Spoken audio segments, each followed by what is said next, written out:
une matinée tranquille à Bruxelles. Je savais que tu étais populaire, Didier, mais à ce point-là.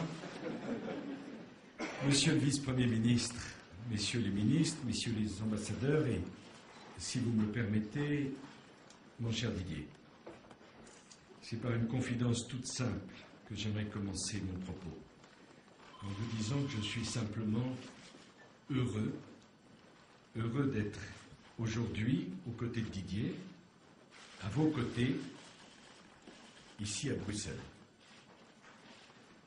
Bon, je précise les choses, je n'ai pas vocation à m'installer.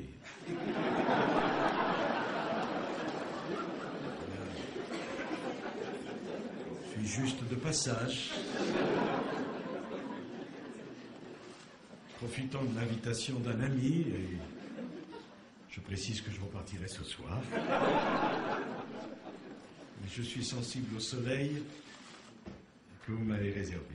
Il est des moments dans la vie où l'on est heureux de se retrouver au milieu de gens qu'on aime, oserais-je dire au milieu de sa famille, car les amis belges ne sont rien d'autre en vérité que des cousins.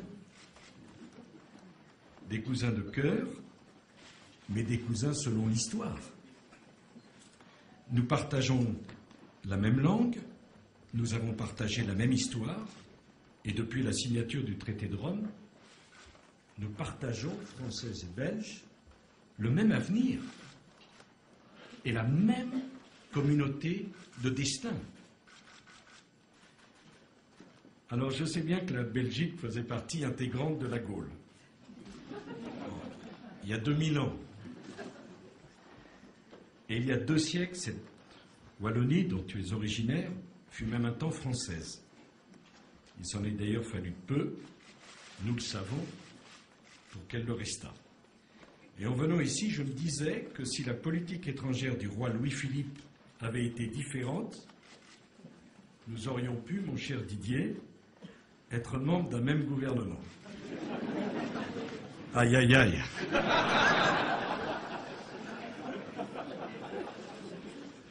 Mais je pense que notre amitié y aurait résisté. Mais bien y réfléchir, il faut peut-être que je remercie Louis-Philippe d'avoir résisté à la politique de Talleyrand en refusant d'annexer la Wallonie à la France. Car si tu étais né français, quel concurrent politique redoutable serait-il affronté. Cela étant, le diable boiteux, qui n'en était pas à une contradiction près, avait prévu, dans son vaste dépeçage de la Belgique, de donner à la Prusse la très francophone ville de Liège, dont tu es originaire. J'aurais peut-être pu me débarrasser de toi en t'envoyant chez Angela.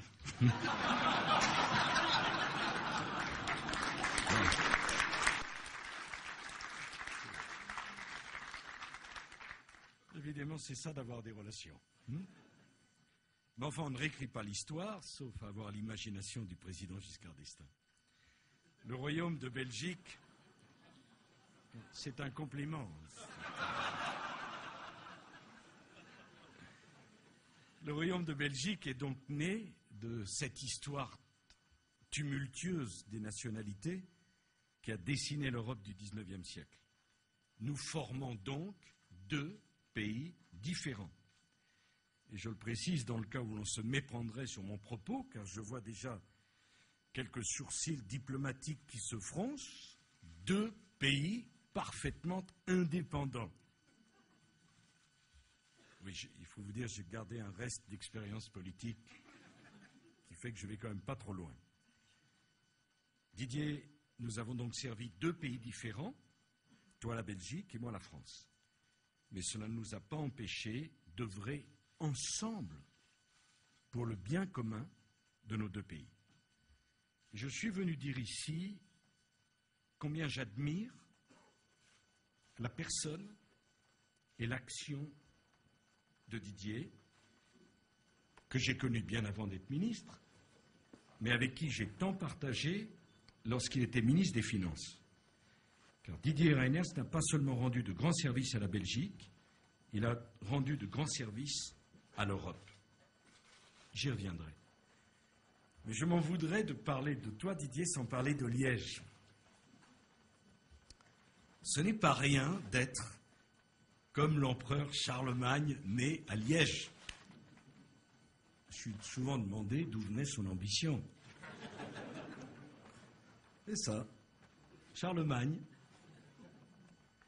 Et ce n'est pas rien d'avoir respiré enfant, respiré adolescent, l'air d'une ville qui a su rester indépendante pendant près de 1000 ans.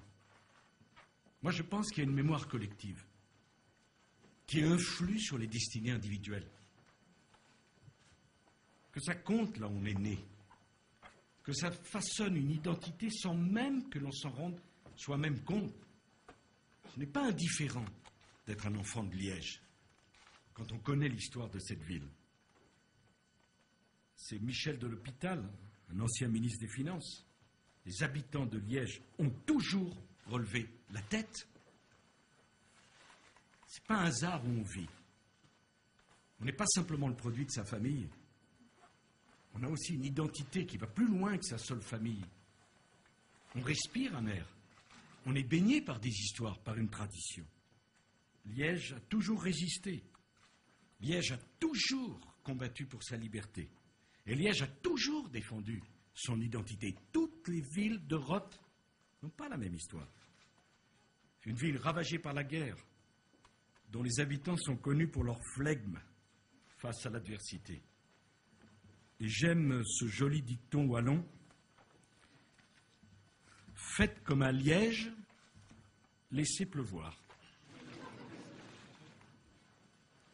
Bon, je me demande parfois si je ne suis pas moi-même un peu de Liège. Je laisse pleuvoir. Il ne sert à rien de maudire la pluie, car elle finit toujours par laisser un jour ou l'autre la place au soleil, même à Liège.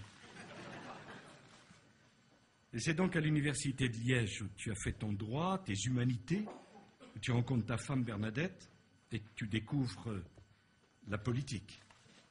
Ces deux passions de ta vie qui ne te quitteront jamais. C'est le début des années 90 où tu vas quitter l'ombre de la coulisse pour entrer en politique par la grande porte, celle de la Chambre des représentants, à l'occasion des élections législatives de 1992. Didier n'est pas un héritier. Tes parents t'ont offert une enfance préservée mais modeste. Tu es devenu ce que tu es devenu en le gagnant.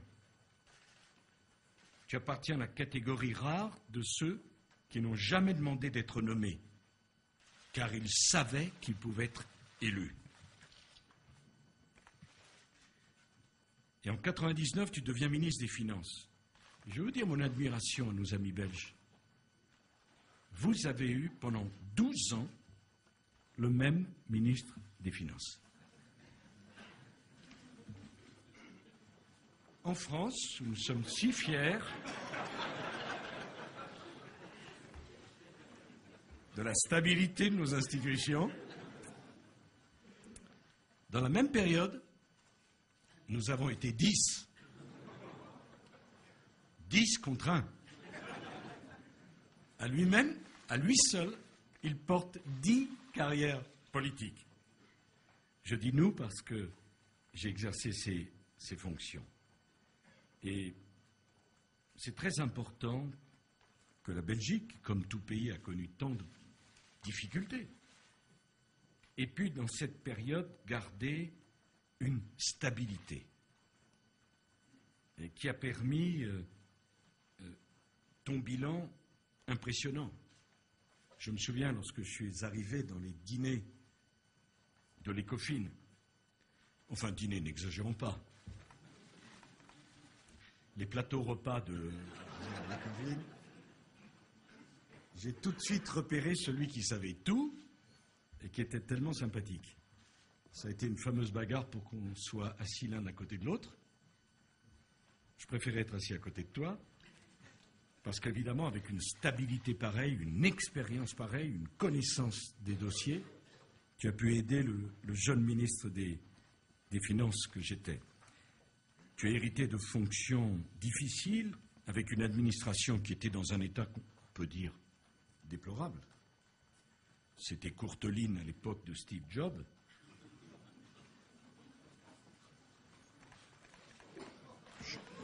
Je me fais des amis, bien sûr. Mais enfin, c'est pour avant 99, on peut espérer qu'ils sont sortis de la vie politique active. Et tu vas conduire une politique de réforme profonde qui a permis aux citoyens belges d'être moins fiscalisés, de consommer, d'investir et d'avoir une économie belge qui, malgré toutes les difficultés, a amélioré sa compétitivité. Tu as allégé la taxation des heures supplémentaires. Tu as supprimé des taux d'imposition jugés comme confiscatoires à 52 ou 55%. Je précise que je ne parle que de la Belgique. Un cousin parmi les Belges. Tu as augmenté les plus bas revenus et tu as tout fait pour développer la croissance en pensant qu'il n'y a pas de croissance, avec un pouvoir d'achat des citoyens qui s'effondrerait. Tu as réduit le taux d'imposition des sociétés, tu as défiscalisé la rémunération des chercheurs, parce que quel est l'avenir de nos économies sans la recherche, sans le progrès? Comment allons-nous faire face aux nouveaux géants de l'économie mondiale? On a eu beaucoup de conversations sur l'importance de la culture, qui, dans notre esprit à tous les deux, c'est pas un passe-temps, un supplément d'âme. Mon Dieu, tout ce qui dit la culture comme un supplément d'âme. La culture n'est pas un supplément d'âme, elle est l'âme. Il n'y a pas d'un côté l'âme et de l'autre un supplément. Comme si on pouvait s'en préoccuper quelques heures par semaine.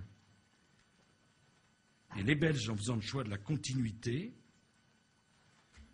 ont pu conduire une politique de réforme ambitieuse et courageuse. Et la Belgique est en train de recueillir les bénéfices de cette politique. Et quand il y a eu la crise financière de 2008, parce que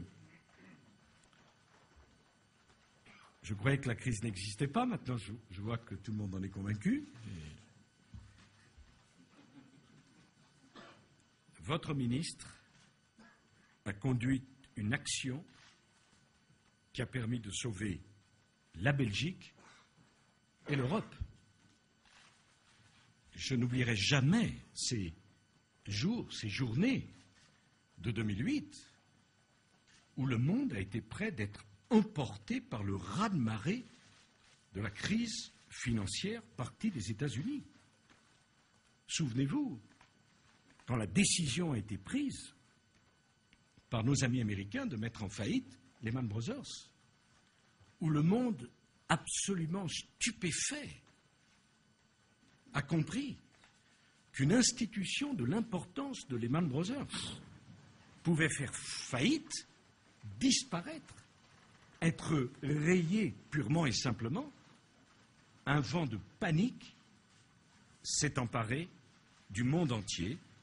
Et bien, au cours de ces journées terribles, où le sol semblait vouloir se dérober sous les pieds du monde, eh bien, l'Europe a pris les bonnes décisions. Et Didier Reynders était au premier rang. Plusieurs banques belges rencontraient des problèmes de liquidité extraordinaires, comme des banques françaises. La confiance s'effondrait. Le crédit devenait absolument inaccessible. Les banques ne se prêtaient plus entre elles. Et les banques centrales mettaient à la disposition le matin des liquidités à des établissements bancaires que les mêmes établissements rapportaient à la Banque centrale le soir même. L'État belge, sous ton impulsion, a recapitalisé les institutions financières, a apporté sa garantie, a prêté de l'argent. Ensemble, Didier, nous avons pris une décision lourde, celle de garantir par l'État les dépôts des particuliers. Souviens-toi des polémiques à ce moment-là. Tu étais ministre, j'étais président, et nous avons dit d'un même élan à tous ceux qui déposaient leurs économies dans les banques que pas un seul ne serait ruiné. Et nous n'avons pas connu les queues devant les établissements bancaires.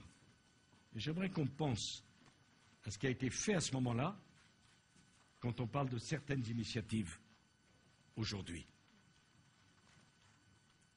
Je ne critique personne, par définition d'ailleurs, ça ne sert à rien. Je dis simplement que la confiance dans un couple, dans une famille, dans un pays, dans une économie, c'est la chose la plus longue à construire. Et c'est la plus facile à perdre.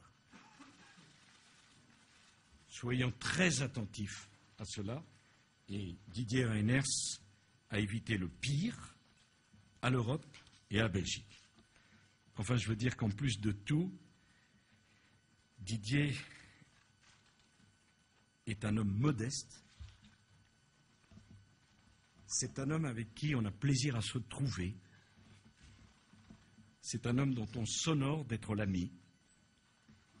C'est un homme fidèle. C'est un homme qui a beaucoup d'humour et aucune méchanceté. Ça paraît évident, mais c'est pas si fréquent. Voilà, c'est un homme qui était capable de me faire quitter mon pays pour la journée. Franchement, ça me fait très plaisir d'être à ses côtés. Et ça m'aurait fait une certaine peine de ne pas être ici.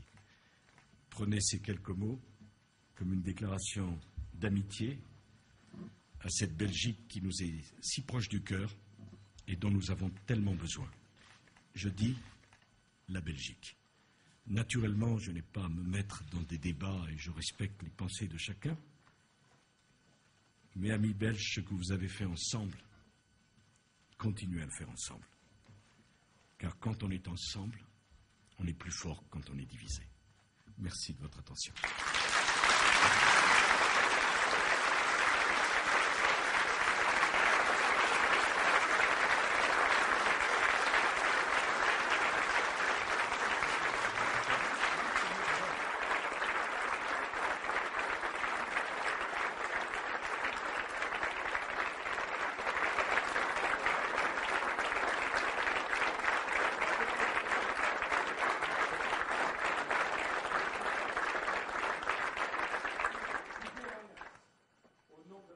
Française.